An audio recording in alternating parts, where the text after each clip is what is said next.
सभी ने ब्रह्मास्त्र का नाम तो सुना ही होगा। प्राचीन भारत के इतिहास में कई जगह पर ब्रह्मास्त्र का विवरण मिलता है। रामायण और महाभारत में भी ब्रह्मास्त्र के बारे में बताया गया है। अब तो इस टॉपिक पर एक पूरी मूवी भी आने वाली है जिसका नाम ब्रह्मास्त्र ही है। पर आप सभी के मन में ये सवाल जरूर ही रहता होगा कि ये ब्रह्मास्त्र क्या है और महारथी योद्धा इसका इस्तेमाल कैसे करते थे। तो आज इन्हीं सब सवालों के उत्तर देने के लिए ये वीडियो बनाई गई है। ब्रह्मास्त्र का अर्थ होता है ब्रह्म का अस्त्र। ब्रह्मास्त्र एक दिव्य अस्त्र है जो परम पिता ब्रह्मा का सबसे मुख्य अस्त्र माना जाता है। एक बार इसके चलाने पर विपक्षी प्रतिद्वंदी के साथ साथ विश्व के बहुत बड़े भाग का विनाश हो जाता है। इस शस्त्र को शास्त्रों में सबसे विनाशक शस्त्र में से एक का दर्जा प्राप्त है। ब्रह्मास्त्र कई प्रकार के होते थे, छोटे बड़े और व्यापक रूप से संहारक। माना जाता है कि दो ब्रह्मास्त्रों के आपस में टकराने से प्रलय की स्थिति उत्पन्न हो जाती है। इस पूरी पृथ्वी के समाप्त होने का भय रहता है। महाभारत में सौप्तिक पर्व के अध्याय 13 से 15 तक ब्रह्मास्त्र के परिणाम दिए गए हैं। वेद पुराणों आदि में वर्णन मिलता है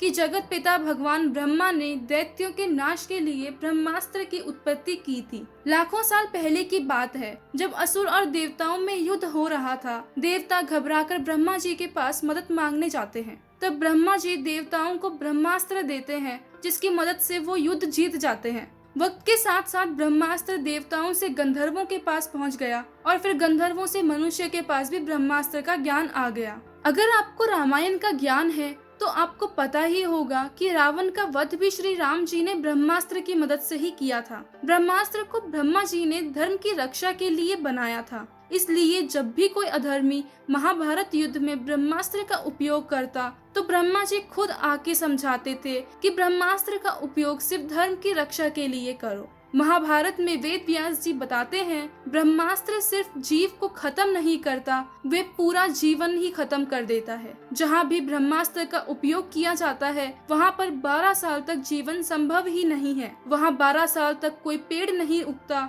और हवा भी जहरीली हो जाती है। ब्रह्मास्त्र इतना शक्तिशाली है कि वो एक ब्रह्मांड खत्म कर सकता है। इसलिए ब्रह्मास्त्र को कंट्रोल करने के लिए कुछ मंत्र बनाए गए हैं जिससे तबाही को ज्यादा से ज्यादा रोका जा सके। ब्रह्मास्त्र चलाने वाले को इन मंत्रों का ज्ञान होना जरूरी होता है। इन मंत्रों की मदद से योद्धा ब्रह्मास्त्र को बताते हैं कि उसका लक्ष्य क्या है और उसको कितना क्षेत्र तबाह करना है। प्राचीन भारत के दिव्य अस्त्रों के विस्फोट के परिणाम आज भी मौजूद है। राजस्थान में जोधपुर से पश्चिम दिशा में लगभग 10 मील की दूरी पर 3 वर्ग मील का एक ऐसा क्षेत्र है जहां पर रेडियो एक्टिव राख की मोटी सतह पाई जाती है। साइंटिस्ट ने उसके पास एक प्राचीन नगर को खोद निकाला है जिसके समस्त भवन के 1000 साल पहले नष्ट हुए थे।